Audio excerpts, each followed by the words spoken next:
Hello students, अस्सलाम वालेकुम। Students, आप सभी से एक रिक्वेस्ट है कि अभी तक जिन बच्चों ने हमारा चैनल सब्सक्राइब नहीं किया है वो चैनल को सब्सक्राइब कर लें। और ये स्टूडेंट्स, ये वीडियोस हम आपके लिए बना रहे हैं, तो आपके जितने भी दोस्त हैं, आपके जितने भी रिलेटिव्स हैं, आप जिस क्लास के अंदर पढ़ते हैं उस क्लास के अंदर भी हमारे इस चैनल का पैगाम आप अपने दोस्तों तक पहुँचा दीजिए। मश्क 3.1.3 का 5वां सवाल कुछ आपको इस तरह से दिया गया है। 4m जमा 6n बराबर 54 और 3m जमा 2n बराबर 28। ये हमारा 5वां सवाल है। आपको इस सवाल को ग्रामर के तरीके से हल करना है। तो देखते हैं किस तरह से ये सवाल हल होगा। ये आपको पहली मसवात दी गई है और ये आपको दूसरी मसवात दी गई है। पहली मसवात से आप a1, b1 और c1 की कीमतें निकालेंगे।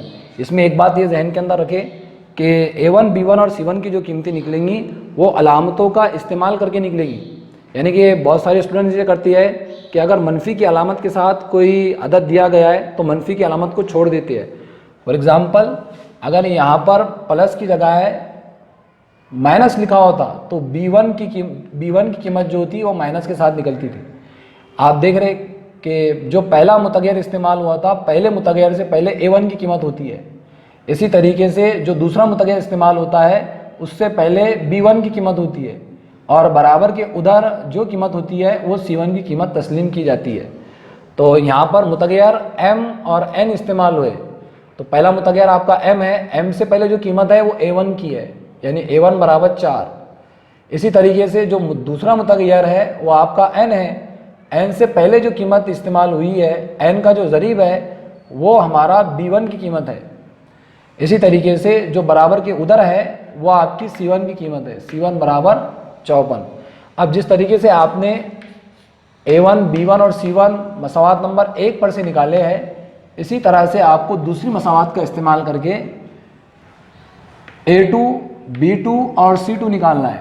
यानी कि यहाँ पर a2 की कीमत आ जाएंगी आपकी 3, जैसा कि हमने यहाँ पर लिखे। उसी तरीके से b2 की कीमत आ जाएंगी आपकी 2 और बराबर के उस जानिब आपकी जो कीमत होती है वो c2 तस्लीम की जाती है, इसलिए आपकी c2 की कीमत हो जाएंगी d। अब ये तमाम कीमतें निकालने के बाद a1, b1, c1, a2, b2 और c2 ये कीमतें निकालने के बाद आपको सबसे पहले डिटर्मिनेंट की कीमत निकालना पड़ती है। तो डिटर्मिनेंट की कीमत निकालने के लिए डिटर्मिनेंट का ज़ाब्ता आपके सामने आपको दिख रहा है। a1, a2, b1, b2 ये हमारा डिटर्मिनेंट का ज़ाब्ता है, a1, a2, b1, b2। अब आपको सिंपल क्या करना है कि a1, a2 और b1, b2 ये जो आपको लिखे दिख रहे हैं, तो जो कीमतें आपने निकाले हैं a1, a2, b1, b2 की, वो कीमतें आपको यहाँ पर पुट आउट कर देनी है। देखिए यहाँ पर a1 की कीमत 4 थी, इसलिए a1 की जगह हमने 4 लिखे। b1 की कीमत 6 थी, b1 की कीमत 6 थी, इसलिए हमने b1 की कीमत 6 लिखे। इसी तरीके से a2 की कीमत 3 थी, तो a2 की कीमत की जगह हमने a2 की कीमत 3 रखे। और b2 की कीमत 2 थी, इसलिए हमने b2 की जगह 2 लिखे। इस तरीके से ये पूरा a1, a2 और b1, b2 ये जो दूसरी स्टेप आई है, दूसरी स्टेप के अंदर सिर्फ हमने कीमतें रखे हैं। अब इसके बाद में आपको एक गलती ये नहीं करनी है कि ज़्यादातर होता ही है हमारे मैथमेटिक्स के अंदर कि आप स्टेप नीचे लिखते हैं। तो आपके सिलेबस के अंदर इसको हल करने का तरीका साइड के अंदर इसको लिखना है, नीचे इसकी नहीं लिखना है। इसलिए आप देख रहे कि जो भी स्टेप आई है पहली, दूसरी और तीसरी, ये आपको मुरब्बा कालिब के खाके के बाजू में लिखी हुई दिख रही है। तो यहाँ पर आपने क्या करें, क्रॉस मल्टीप्लिकेशन करें, तिरछी ज़रब, 4 की और 2 की ज़रब, 4 की और 2 की ज़रब, बीच में मनफी की अलामत और बाद में 6 की और 3 की ज़रब। तो ये 6 की और 3 की ज़रब आपको लिखी हुई दिख रही है। अब 4 का बड़ा 2 तक पढ़े आप, 4 दूनों 8 होते हैं। 6 का बड़ा 3 तक पढ़े तो 6 तिया 18 होते हैं। इस तरीके से 8 वज़ा 18, ये आपका जवाब आ गया। अब यहाँ पर आप देख रहे 8 और 18 के अंदर बड़ा अदद जो है तो मनफी की अलामत के साथ है, इसलिए आपका जवाब भी मनफी में आएगा, यानी 8 में से 18 जाते हैं तो वज़ा 10 बचते हैं।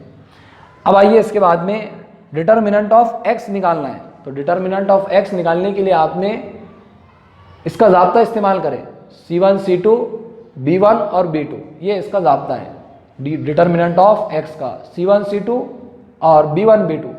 आपको उस जानिब जो आपने कीमतें निकाले हैं वो तमाम की तमाम कीमतें आपको नेक्स्ट स्टेप के अंदर लिखनी है। यानी कि c1, c2 की कीमत आपको दी गई है 54, 28, तो 54, 28 लिख दिया आपने। इसी तरीके से B1 B2 की कीमत आपको लिखना है, तो B1 B2 की कीमत 6 और 2, ये आपने 6 और 2 लिख दिए। तो ये दूसरी स्टेप के अंदर पूरी कीमतें आपने रख दी है 54, 28, 6 और 2।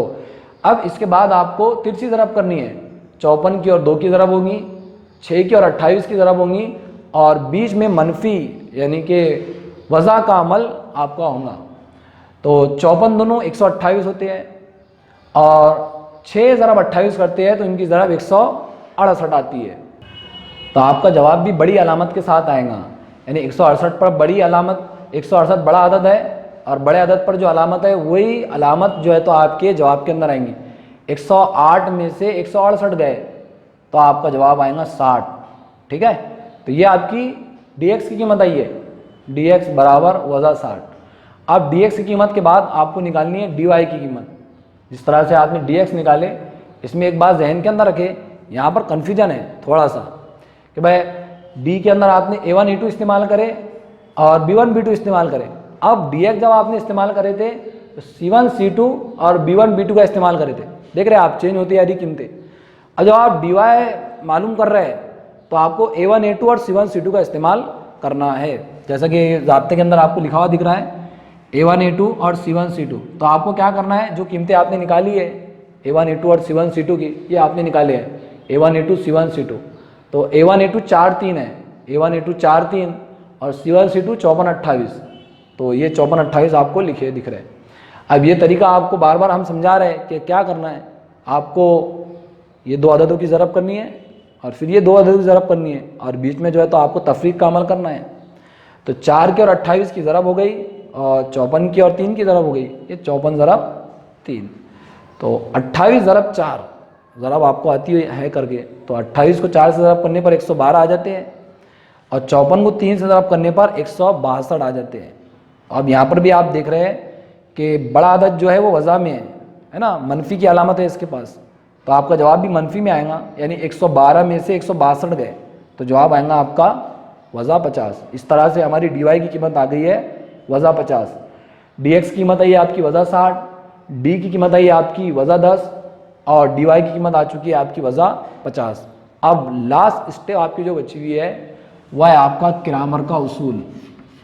किरामर का उसूल, किरामर का उसूल कहता है x की जो कीमत निकालनी है तो dx को d से डिवाइड कर देना है, यानी कि dx की कीमत आपने निकाले वज़ा 60, तो ये वज़ा 60 लिख दिया आपने, और d की कीमत फर्स्ट स्टेप में निकाले थे आपने जो आई थी वज़ा 10।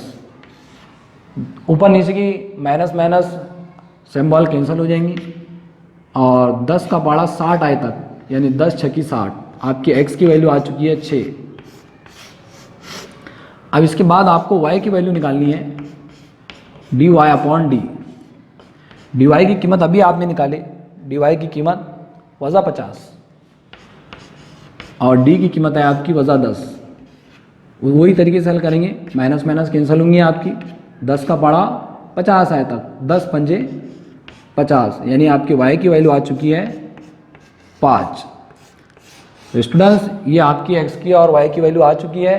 अब आपको आखिरी में इसका हल लिखना है, तो इस मसावात का हल इस तरह से आपको हेडिंग डालनी है। इस मसावात का हल x की कीमत 6 कॉमा y की कीमत 5, इस तरह से इस मसावात का हल आ जाएगा 6,5। अब ये मसावात का हल आपको क्या बताता है, 6,5 इस मसावात, ये दो मसावातें दी हुई थी आपको जिसके अंदर m और n मुतगैर इस्तेमाल हुए थे।